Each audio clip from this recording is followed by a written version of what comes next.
to'yimizga 5 yillik bo'lganligi munosabati bilan turmush o'rtog'im meni shunaqa ham niyat qilayotgan, lekin hali beri kutmayotgan sovg'ani, ya'ni Robaklin plisosini menga sovg'a qilib berdilar.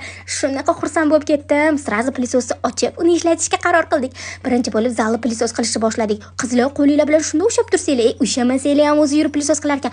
Lekin maslahatim qattiqroq ushanglar, yana sizlardan qochib ketmasin. Saldan ozgina joydan chiqqan choch bilan bu loyi ko'rib, ozgina turmush o'rtog'im oldilarida xijolatdan bo'ldim. O'g'lim yotadigan joyini plisos qilgandik, ichidan chiqqan mag'zavani ko'rib to'g'risi hayron qoldim qizlar. Keyin divonimga choy to'kilgandi, hech qaysi stressga ketkazib olmayotgandi. Robaklin bilan bitta ikkita shundoqqina qilgandim. Divonim mopolligini ko'rib o'zim ham hayron qoldim. Akbar akam aytdilar, hozir bitta narsa qilaman, Robaklinning kuchi yetmaydi dedilar. Oppoqqina gilamimga tomatni pasta to'kib tashlasalar, Robaklinni shundoq nasatkasini olib bitta ikkita yurg'izuvdim. Gilamim oldingidan ham oppoq bo'lib ketdi. Qizlar, sizlar ham ekranda yozilgan shu nomerlardan Abdulaziz akaga murojaat qilib, sizlar ham xarid qilsanglar, mana shu $100 girmanskiy qozon sizga tekinga beriladi qizlar.